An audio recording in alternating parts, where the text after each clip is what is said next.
पाकिस्तान के defence minister Khwaja Asif ने सीधा कह दिया, अगर इंडिया ने लड़ाई शुरू की तो वो अपने ही वॉर प्लेन के मलबे के नीचे दब जाएंगे। मतलब ये सिर्फ एक वार्निंग नहीं, एक साइकोलॉजिस्ट वॉरफेयर है। लेकिन स्टोरी यहीं खत्म नहीं होती। पीछे चल रहा है एक बड़ा चेस गेम जिसमें रसिया भी क्वाइटली इन्वॉल्व है। एक तरफ भारत के आर्मी चीफ का स्टेटमेंट, पाकिस्तान अगर टेररिज्म नहीं रोके तो मैप से मिटा दिए जाओगे। कि हो सकता है पाकिस्तान को सोचना पड़े कि उसे इतिहास में, भूगोल में रहना है कि नहीं रहना।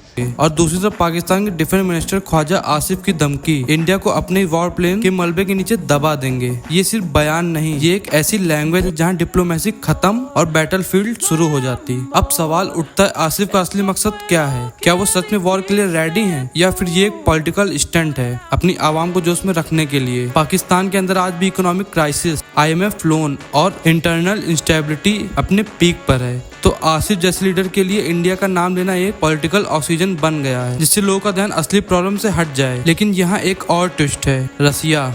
नवंबर में पुतिन पाकिस्तान के PM शहबाज शरीफ से मिलने वाले हैं मॉस्को में, और दिसंबर में नरेंद्र मोदी से फेस टू फेस इंडिया में। ये कोई कोइंसिडेंस नहीं, ये एक जियोपॉलिटिकल बैलेंसिंग एक्ट है। रसिया अपनी एनर्जी और डिफेंस डिप्लोमेसी दोनों से एशिया में अपना चेस गेम खेल रहा है। एक तरफ इंडिया को S-400 ब्रह्मोस और ऑयल डील देता है, और दूसरी तरफ पाकिस्तान से फ्रेंडली टोन में बात करता है ताकि दोनों कैंप्स में अपनी सीट सिक्योर रहे। अब आसिफ का स्टेटमेंट रसिया के कॉन्टेक्स्ट में और डेंजरस लगता है, क्योंकि पाकिस्तान वर्ल्ड को सिग्नल दे रहा है, हम अकेले नहीं, हमारे पास बड़े दोस्त भी हैं, चाहे वो रसिया हो, चाइना हो या मिडिल ईस्ट के कुछ एलाइज। यानी आसिफ के वर्ड सिर्फ पॉलिटिकल नहीं, स्ट्रेटेजिक भी हैं। लेकिन रियलिटी में ग्राउंड पर क्या हो सकता है? अगर भारत और पाकिस्तान के बीच फिर से बॉर्डर क्लैश हुआ तो ये 2025 का वर्जन होगा।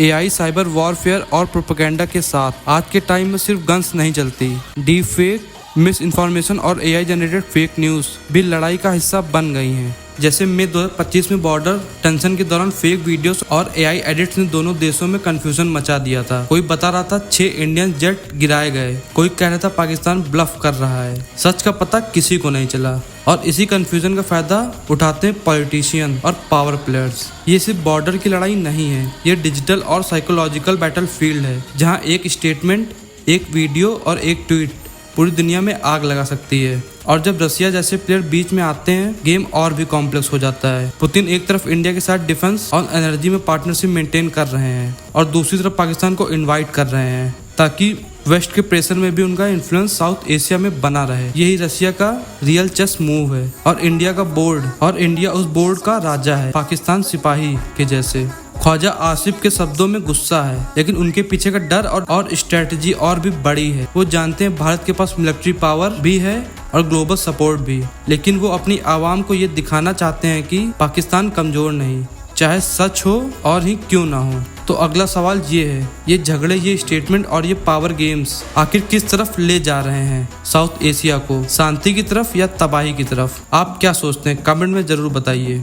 और अगर आपको लगता है सच लोगों तक पहुंचना चाहिए तो इस वीडियो को शेयर जरूर कीजिए, क्योंकि जियोपॉलिटिक्स का ये गेम सिर्फ सरकारों का नहीं, हमारे भविष्य का भी है।